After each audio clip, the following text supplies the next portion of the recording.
Lost. So I will start.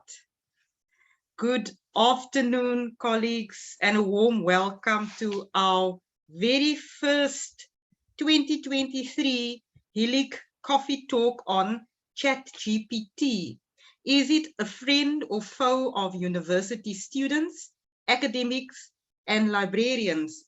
I am Dr. Lynn Kleinveld, the HELIG Chair and an academic at CPUT, and my colleague, Ms. Ingrid Thompson, HELIG PRO and librarian at UCT, will be facilitating the discussion today. Please feel free to raise your hand or type your questions and comments in the chat space throughout the session. Now, the purpose of the HELIG Coffee Talk sessions are to provide a space where we can engage informally online on various topics and issues in the field over our cup of coffee. And when the topic is heated, it may lead to a round two of the discussion or may develop into hosting a workshop, hands-on training, and so on. Now, I must say that today's topic is indeed hot, considering the number of sign-ups received for this talk marketed at such short notice. So yes, libraries boast about being at the forefront of embracing emerging and disruptive technologies, evident in the many best practices shared, ranging from, but not limited to, the maker spaces that we provide and employing robot librarians. Now, in line with top 18 technologies to embrace in 2023, with artificial intelligence that had been listed for 2 years at the top, found itself moving down 3 places since July 2022. This certainly did not mean that developments in AI ended. In fact, advancement happened so rapidly that along came the AI-enabled bot, the ChatGPT, launched by OpenAI in November 2022, which was designed to interact in a conversational way. The dialogue format makes it possible for ChatGPT to answer follow-up questions, admit its mistakes, challenge incorrect premises, and reject inappropriate requests. ChatGPT is a sibling model to Instruct GPT, which is trained to follow an instruction in a prompt and provide a detailed response, as described by OpenAI. Now, students have already been using ChatGPT to write the assignments as reported by Dawkins in January 2023's publication of Business Insider US.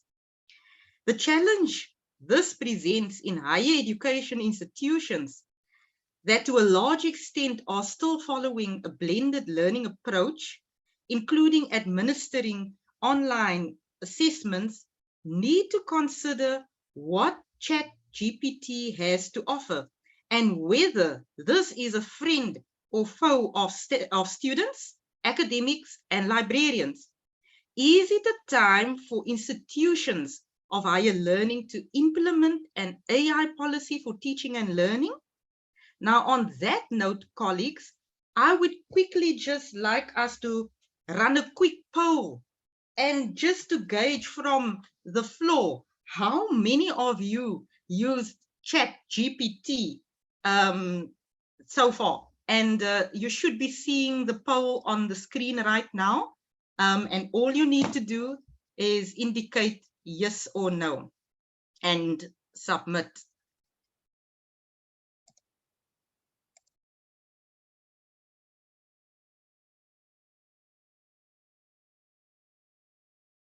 Okay, I hope that you are able to answer, and can I move on? What can we see what the poll results are?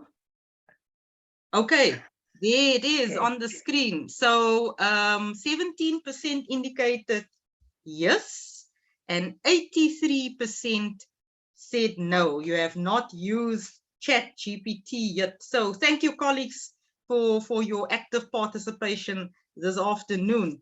So without further ado, I would like to now hand over to my colleague who will give us a taste of what ChatGPT has to offer and highlight a few aspects regarding the use of ChatGPT and what it means for us. So Ingrid, I'm going to hand over to you. Thank you.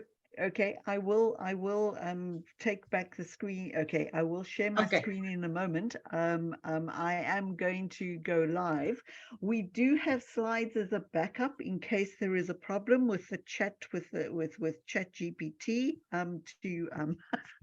to see if so some of the questions that we asked it. So I thought it would be a good idea to demonstrate it, and perhaps at some point, if you have a particular question you would like us to pose to GPT, to the bot, then please pop that into the chat.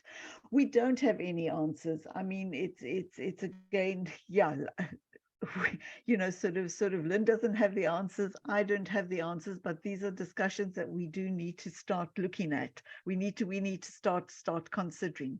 So I'm going to go here and I'm going to share my screen. And in fact, can you see the screen?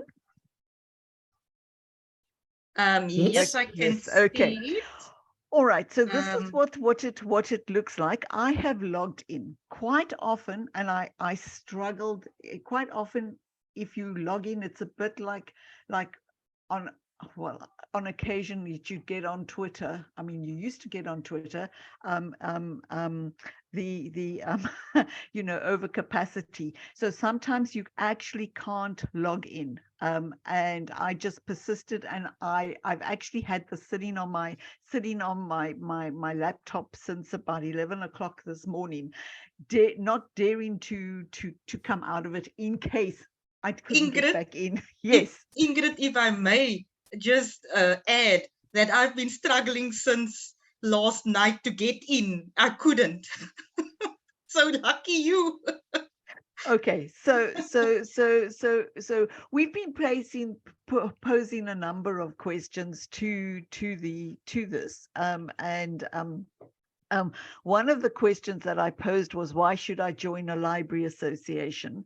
And you can see what it sort of it generated an answer, and I'm going to regenerate the response. So we'll see whether what comes up. It'll be tweaked a little bit based on that, but you can see how fast it is. Now, the problem is that it doesn't give you any references. I think that would be that's something that um, that is potentially a problem. There is just now. I think if Lynn can show the go through the slides, at least that very first slide, which again summarizes what she had been saying earlier on. Now you can see the sort of thing that comes up, and if you're reading the screen, reading what there is, you can see that it actually is quite I mean, it's logical, it's useful. I think it forms a good framework that you could actually use for a presentation. One of the other ones that we have, I'm going to go to new chat, and I'm going to rerun the librarians utilizing ChatGPT. So sorry. Here's the information on that was on that slide. So it gives Yes. you examples that you could use. It tells you what the conversations I could do corrections on that, but the limitations are important. I mean, they do acknowledge that it may generate incorrect information, because I guess that's where wherever the bot searches. The same with the second, may occasionally produce harmful instructions or biased content, and then there is a limited knowledge of the world and events. What isn't listed there as a limitation is the fact that there are no citations or references, so you don't know where that information actually came from. So Absolutely. And if I may just add another point here under the limitations. What we do not know right now is where exactly the ChatGPT is crawling. So that is also where the challenges come in with the responses and the incorrect information that's being presented in the response by ChatGPT. Okay, so I just asked it, why should librarians know about ChatGPT? Let's see what it says. The little cursor is going. Okay, I can't see what is in the chat. So if there are comments and questions, Lynn, can you read out? I am now going through the chat. Teresa also agreed that it was a challenge accessing ChatGPT. Cecilia mentioned at last week's symposium on teaching and learning and AI, as a suggestion was to log in early in the morning, South African time, while the USA is asleep. That's a good one. That's a good one, Cecilia. So obviously my timing was out last night, Ingrid. Why I've been struggling all evening because the Americans were all awake. So yes, that's a good tip. Thanks. Dina is also sharing. It's a struggle to get in. Even requesting a notification when the traffic is better doesn't help much. I just kept refreshing. Teresa says, but you can ask it to give you references for the information it was provided. Okay. Okay. So that's interesting, Teresa. Perhaps you can share a little bit more about that. What was the question and what references then it provided? Well, there we go. I was asking for the references. Oh, look at that.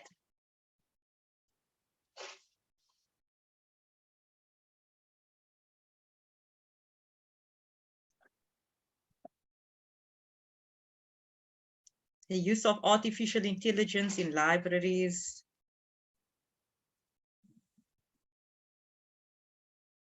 And the very first reference comes from the academic Journal of Academic Librarianship.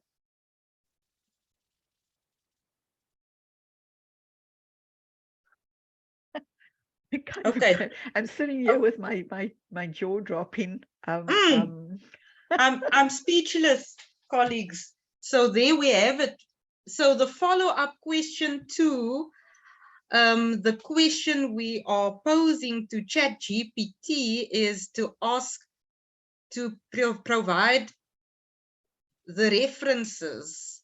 And if we look at those references as librarians, I threw my eye over them. Look at that first one, Journal of Academic Librarianship. Second one, International Journal of Information Management. Well, these sources are quite. Are they legit sources? Well, yes. Yeah, we can always double check. Yeah, I'm getting a message that my internet connection is unstable, so hopefully I'm not going to go offline. but yeah, Gareth? does the colleague? I mean, it's actually quite mind blowing. I think. You can ask Okay, all sorts of questions. I'm going to stop sharing at this point to okay. go back to the. All right, to the chat. So Gareth made a suggestion earlier. Now I just need to scroll back. My screen, the chat just jumped. Okay, there. So Gareth suggests that we refresh or clear the cookies should you struggle to log into ChatGPT. 9 out of 10, just refreshing the browser will allow you to log in. Gareth, thanks for that. I've been refreshing last night for some time and I still couldn't get in, but I'll definitely try in the morning, very early, and see if that's maybe going to help. Cecilia, referencing is a problem, and if they are provided, they cannot be taken at face value. Okay, 6 things ChatGPT can't do, and another 20 it refuses to do. And Cecilia shared a link in the chat to an article on this. Thank you for that. Larson chatting about ChatGPT. How may AI and GPT impact academia and libraries? Another link to an article. And Teresa is saying we need to apply the CRAB test again to verify the information provided. So I actually, in our testing yesterday, I shared with Ingrid a few of the questions that my business information system students that are in their second year need to be able to answer at the end of the chapter 1 of the prescribed textbook. And when I compared one of the, and perhaps now I can share my screen just to demonstrate. Yeah, those answers that we Yes. Let me just share. Okay, so I'm just going to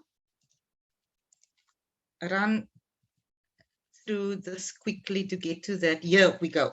So this was one of the questions that my students need to be able to answer. Describe the components of computer-based information systems. So what you see on the left-hand side of the slide is the response that that ChatGPT provided. So and on the right-hand side, you will see that this is what I extracted from the prescribed textbook.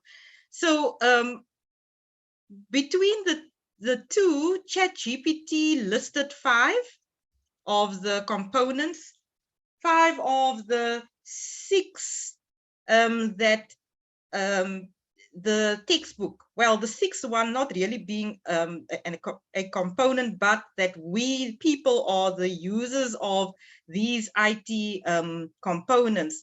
So if we look at the response, it's not very far off from the information that the students retrieve and extract from the textbook. So this is really food for thought. We asked quite a few questions, some interesting ones. And this is one where we asked, explain data analytics and business intelligence in simple terms. And if we look at the response, data analytics and business intelligence are both related to using data to make informed business decisions. And yes, you can see further on, it provides quite a bit of detail. But what I like about some of the answers, I just want to get to, maybe I should just scroll back. Yes, this one. most of the answers that it provides ends with overall, giving one a nice conclusion on the response. And I've picked that up, Ingrid, in most of the answers. It ends that way, kind of just summing it all up for the users. The question at this point is this a friend or a foe to university students, academics, and librarians? How do we deal with this? The way we find ourselves still working in a very much a blended hybrid model, and seeing that students are already using it to write the assignments. What is the way forward? How would we be able to pick up when an assessment is submitted, whether ChatGPT or any other AI-enabled bot, for that matter, has been used? Teresa, you have your hand raised. You may go ahead. Thank you, Chair. Good afternoon, everyone. I hope you can all hear me. Good afternoon, we can hear you. Yes, sorry about my bad voice. The weather in Joburg is so bad. We've had rains for a very long time. Yeah. And so, here in Cape Town, the wind is howling. Oh dear, oh dear, oh dear. Just banking on what Celia said about the opportunity that we got to attend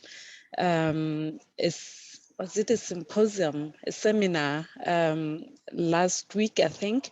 There was one interesting presenter who alluded to the fact that since we don't have an answer of how we can pick up if the student has used the bot, you know, to generate their assignment. So now it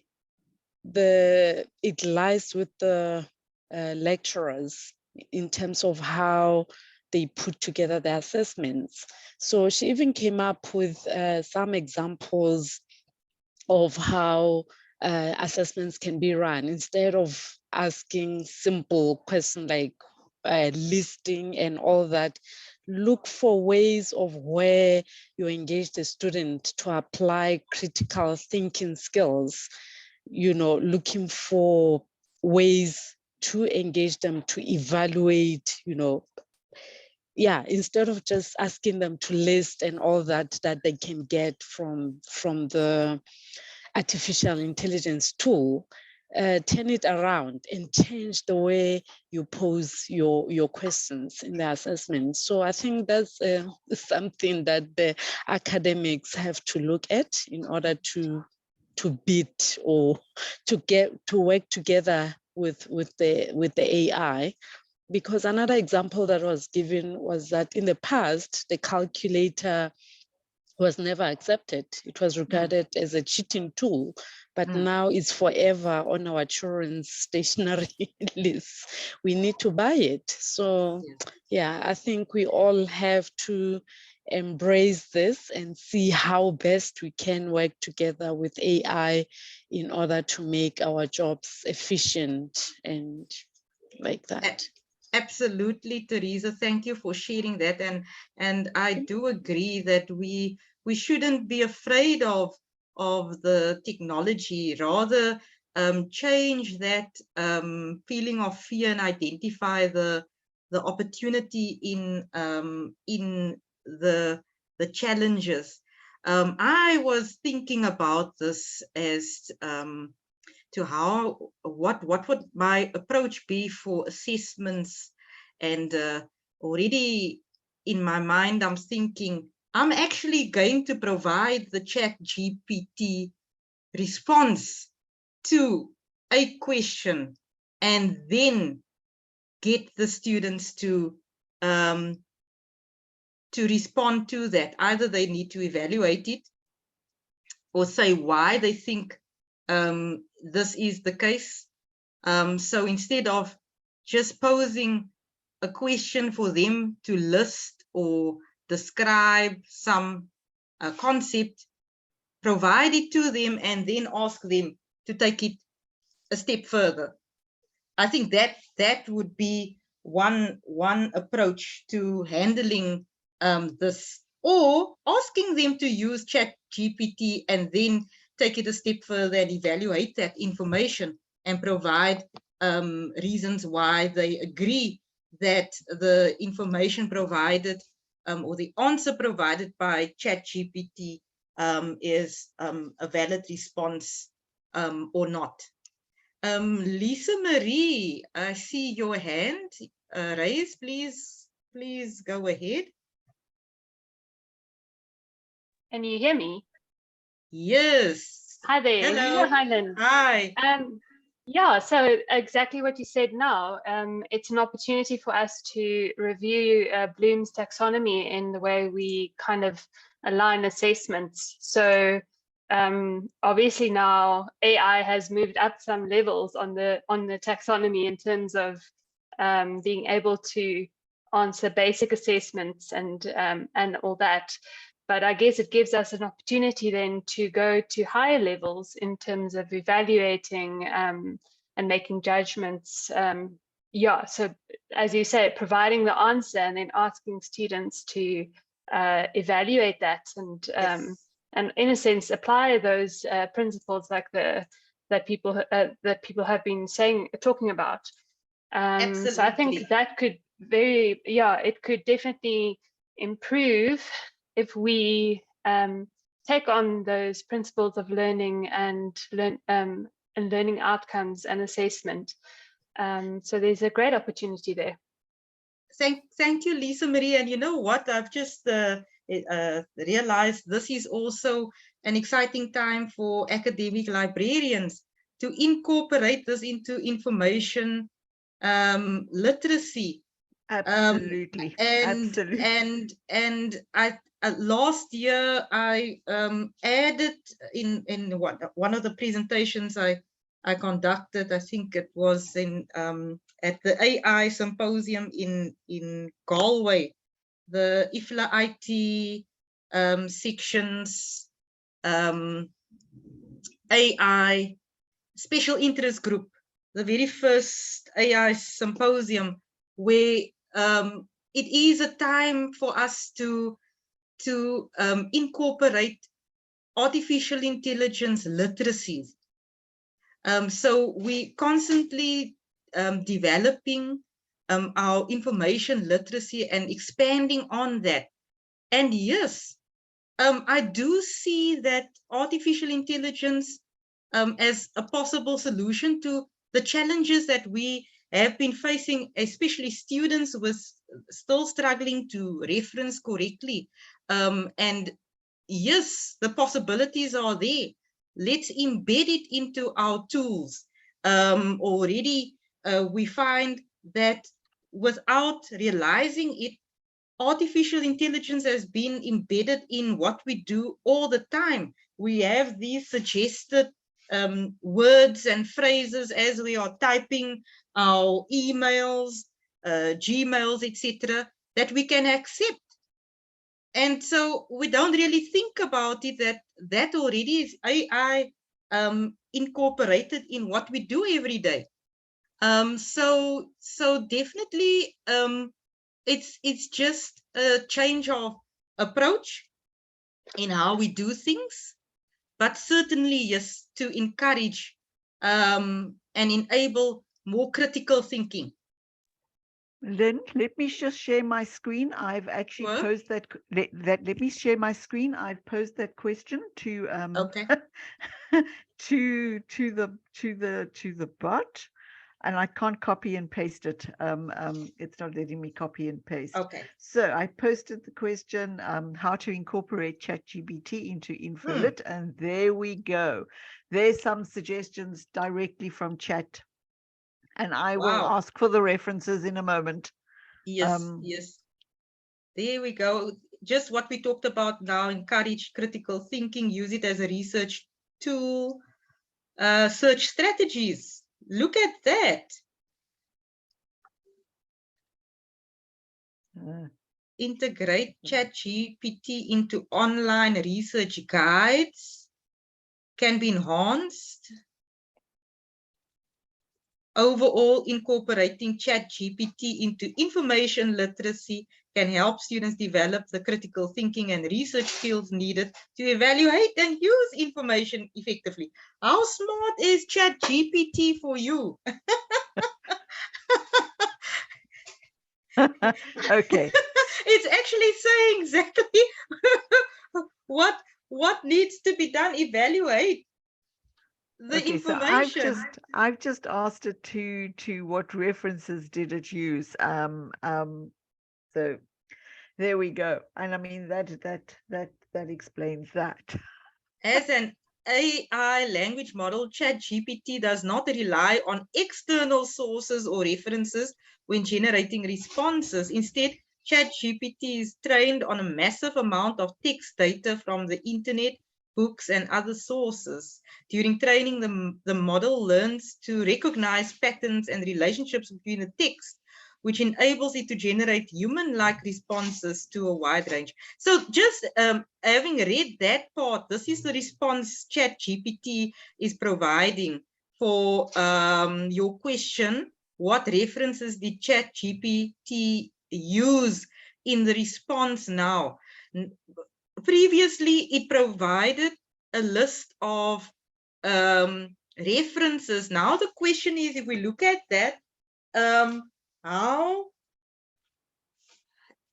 accurate are those references, or it has just identified a list of references based on keywords and phrases within the response it provided earlier on, and that it necessarily is not information extracted from those specific sources? Could that be just based on the response here?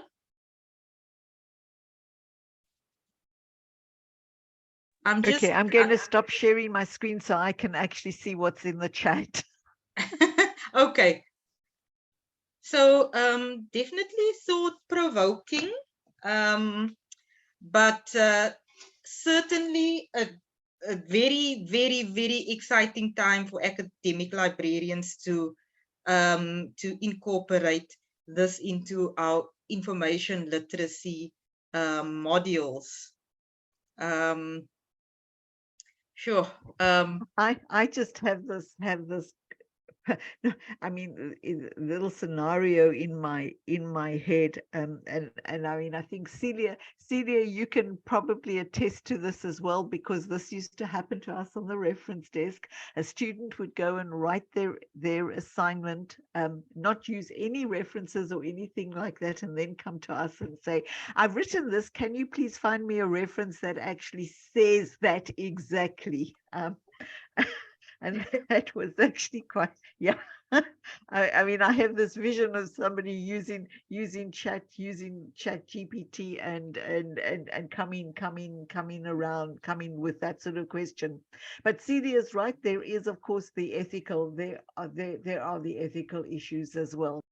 Yes, and perhaps it's a good time to mention on a more positive note, there are currently software being developed that can detect whether a piece of work was generated by an AI-enabled bot. So very soon that will really help us in assessments. So there are these developments that's taking place. So really interesting times.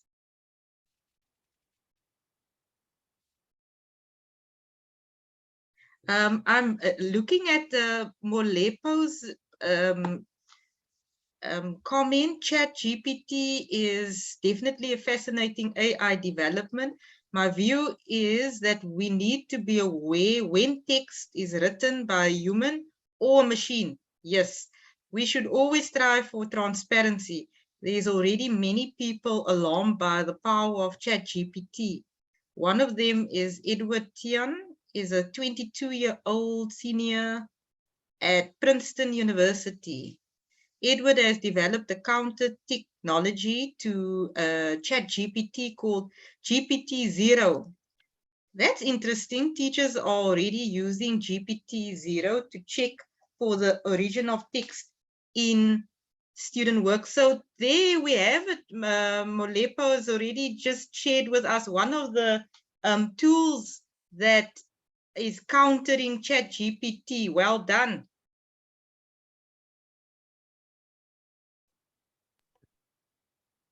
Okay, Joseph. sorry, Yes. if there's anyone else who, you know, if you want to pop a couple of questions into the chat that I can ask the bot, then please just put the questions into the chat. I'm expecting one from my colleague Awat to appear, and then I can share my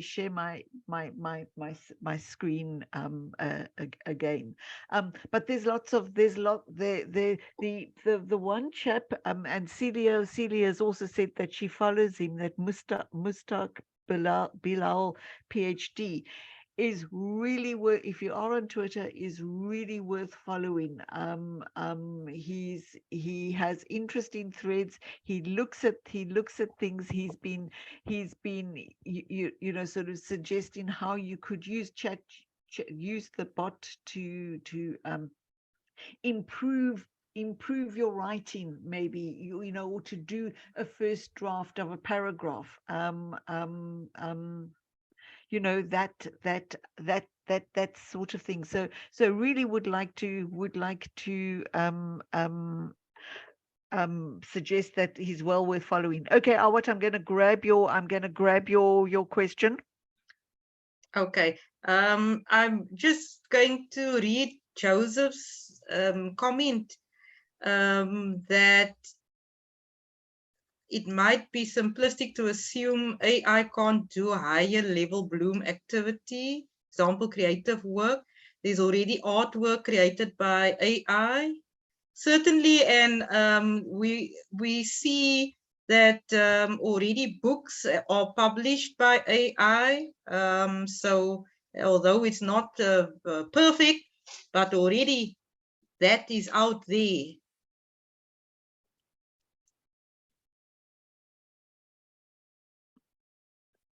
Can I share my Sure, screen? Absolutely. Just to get the, and Celia, I'll grab your question too in a moment. Let me just share my screen. The answers are still being generated for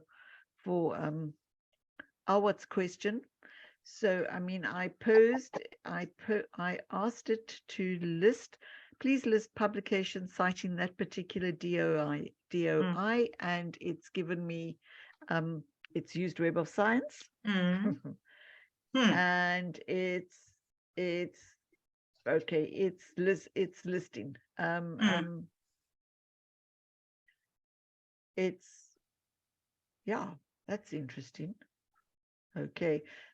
I don't know how many it's going to add, how many articles it's going to list. I'm going to let it run. Okay. Or I can stop generating. But what does that answer your question? Give you a sense of what potentially it could do? I see Celia saying it's, well, one could do the same in Google Scholar, do a search and it generates a list of citations on your search. I guess this is just seeing what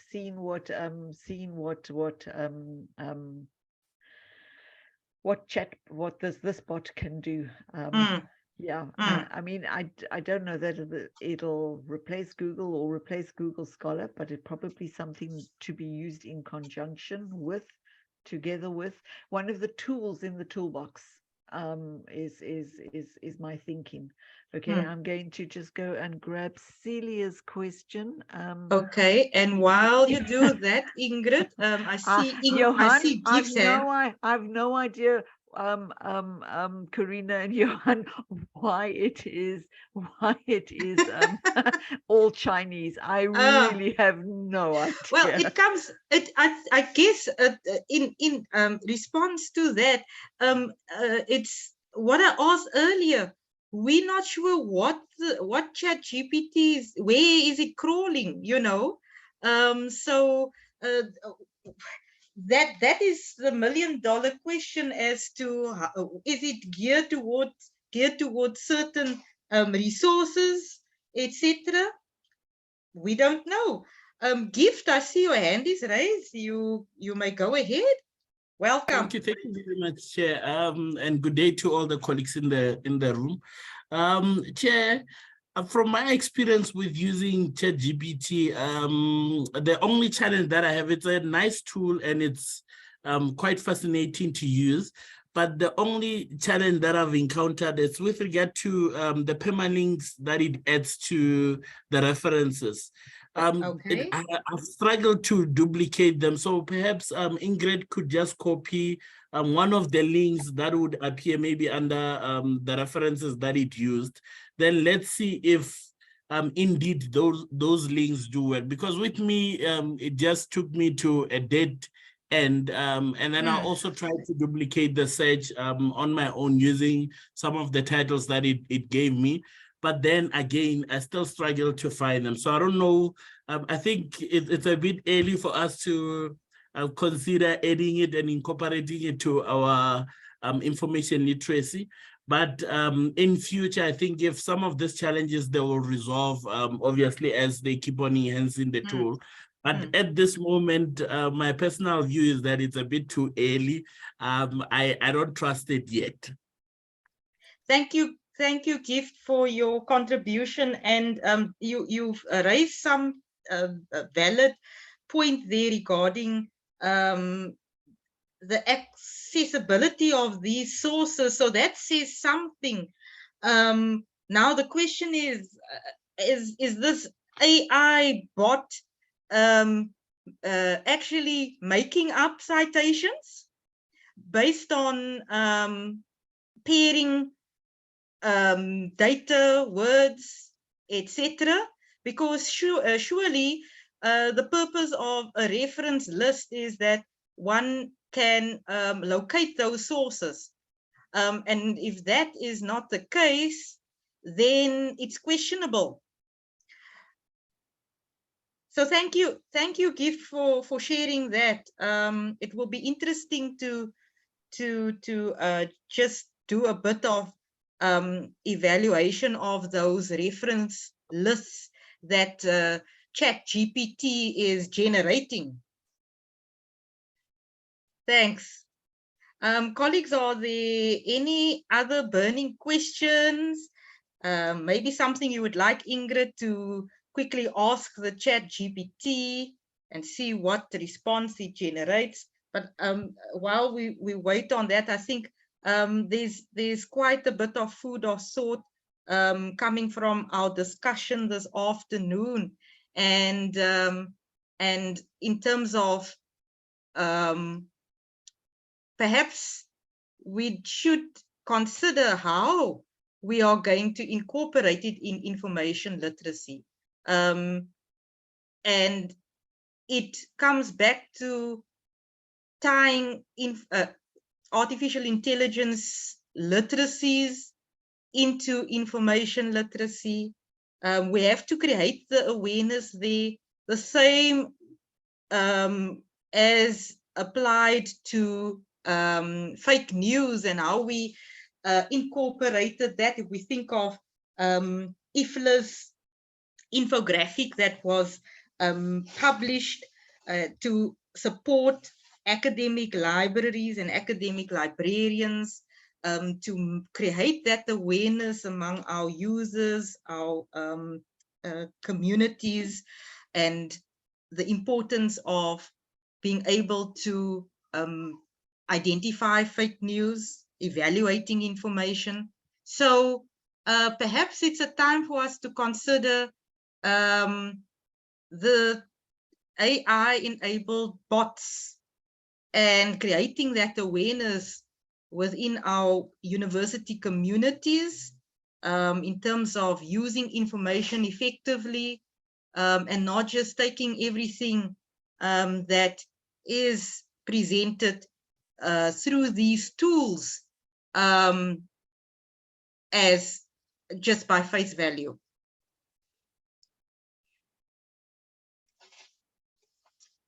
Joseph is saying, looks like ChatGPT may be more supportive of open science than, and therefore a friend of the library.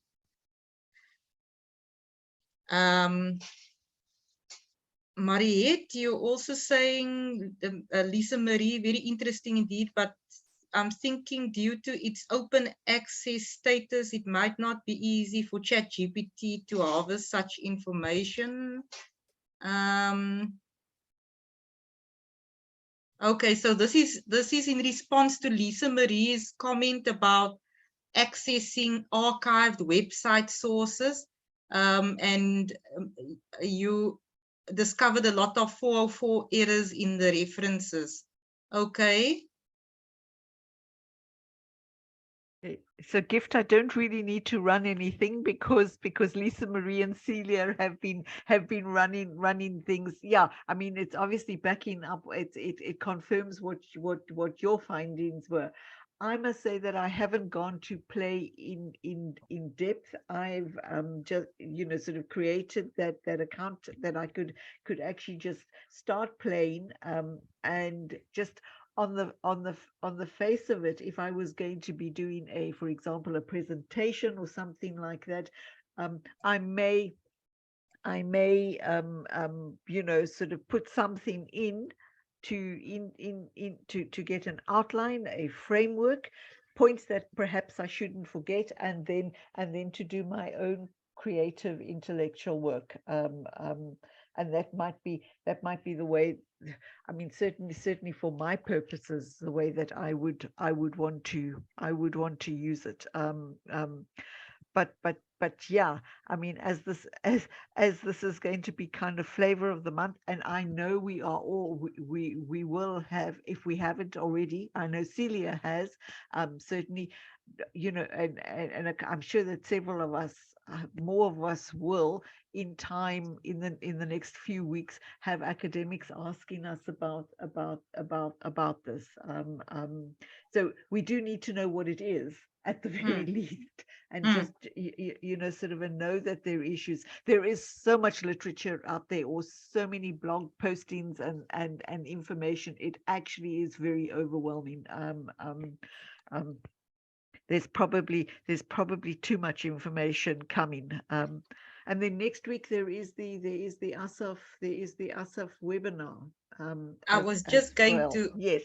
I was just going to make mention following this coffee talk, colleagues. Thank you, Ingrid. There is the ASAF webinar that is going to be focusing on how to deal with assessments in higher education and all the aspects regarding ChatGPT. I actually just want to get the actual title of the webinar. Sorry, I'm just going into my calendar because I already signed up for it. So the title of the webinar next week, it's taking place on Wednesday, the 22nd of Feb, from 10 till 11:30. And the title is Implications of ChatGPT for Assessments in Higher Education. Colleagues, I think that is going to be a very, very interesting discussion. It's facilitated by Prof.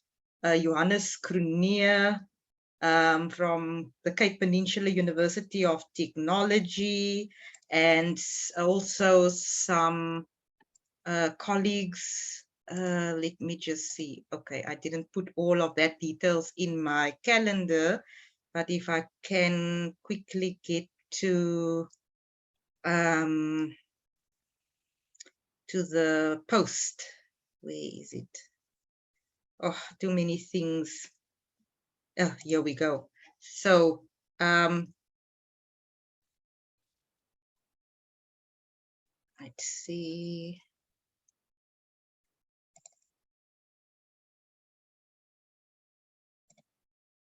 Text is so small, I can't see.